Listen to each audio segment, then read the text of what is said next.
Ouvrir son cœur à l'instant, c'était donc Patrick Damy qui est présent dans le studio de Radio Puisalène. Bonjour Patrick.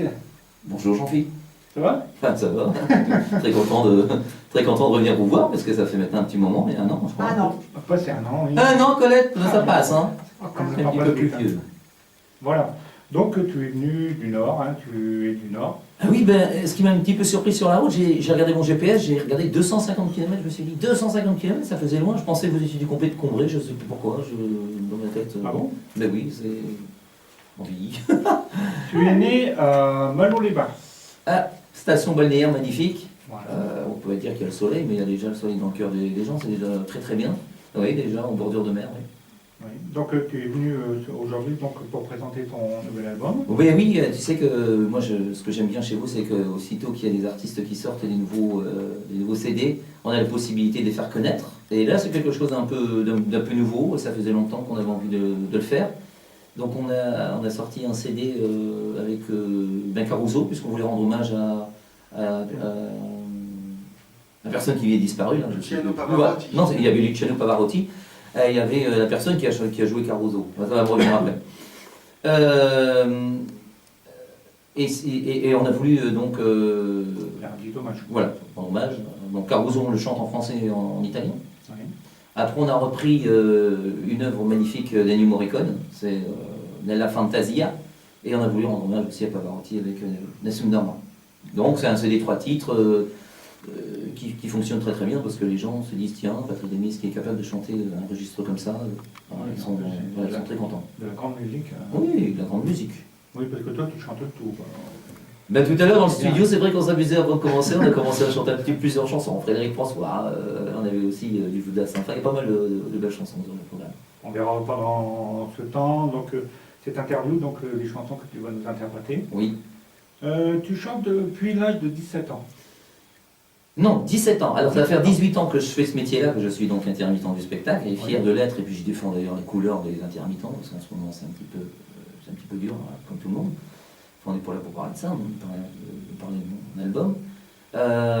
18 ans, mais j'ai commencé à chanter à l'âge de 10 ans. Dans 10 ans. Ouais, 10 ans. J'allais au chauffoir, donc sur Dunkerque, il y avait un centre où il y avait des personnes qui allaient jouer aux cartes et boire un petit café.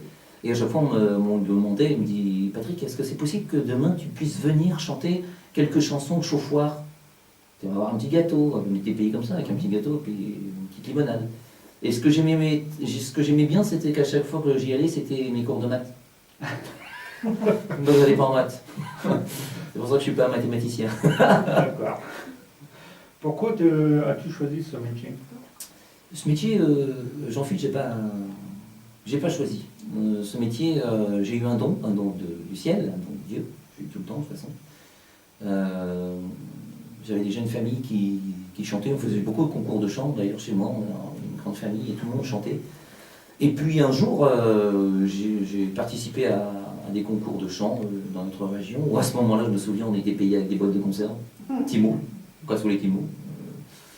Et donc, à chaque fois que je chantais dans les concours de chant, je finissais toujours premier. Donc je me suis dit, bon, le public est quand même là, c'est quand même eux qui choisissent tout ça, donc je finissais toujours premier.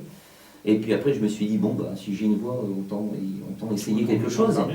Et donc, j'ai commencé à chanter vraiment professionnellement. C'est vrai que j'ai eu une adolescence où je chantais quelques chansons, mais je faisais plus de concours de chant que de spectacles. Et c'est à l'âge de 22 ans que j'ai commencé vraiment à prendre goût à ce métier-là. Après, bon, je me suis marié, j'ai changé totalement de métier puisque je suis parti dans les métallurgies. Et là-bas, mon chef d'équipe me disait sans arrêt, toi, ta vocation, c'est pas d'être là sur une rue à aller chercher le charbon, puisque toi, il y a une société à Dunkerque, d'être là pour chercher le charbon. Toi, ta voix, t'as une voix, t'es un artiste, il faut que tu fasses quelque chose. Alors le fait que beaucoup de personnes m'ont dit, fais ce métier-là, c'est un petit peu comme ça. Et maintenant, ça va faire 18. Oui, donc, ça passe? Ah oui, ça passe vite, hein. Enfin, 18 intermittents, hein, donc ça fait quand même maintenant 25 ans, 26 ans que je chante.